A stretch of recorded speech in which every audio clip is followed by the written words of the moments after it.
వ్యవసాయ రంగంలో సాంకేతికత, అధునాతన పద్ధతులు అవసరమని సంగారెడ్డి జిల్లాలో డ్రోన్ నిర్వహిస్తున్న మహిళలు చాటి చెప్పారు.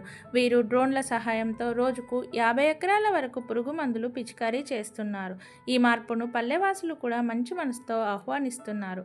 ఈ మహిళలు ఇప్పుడు ఆకాశ యోధులుగా మారారు.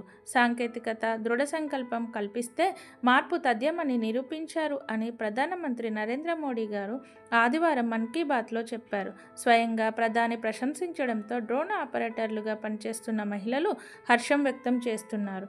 కేంద్రం ప్రకటించిన నమో డ్రోన్ దీదీ పథకంలో భాగంగా సంగారెడ్డి జిల్లా నుంచి అత్యధికంగా 52 మంది పొదుపు సంఘాల మహిళలకు డ్రోన్ ఆపరేటర్లుగా శిక్షణ ఇచ్చారు. వ్యవసాయంలో డ్రోన్ల వినియోగంతో అన్నదాతలకు అధునాతన సాంకేతికత అందుబాటులోకి రానుంది.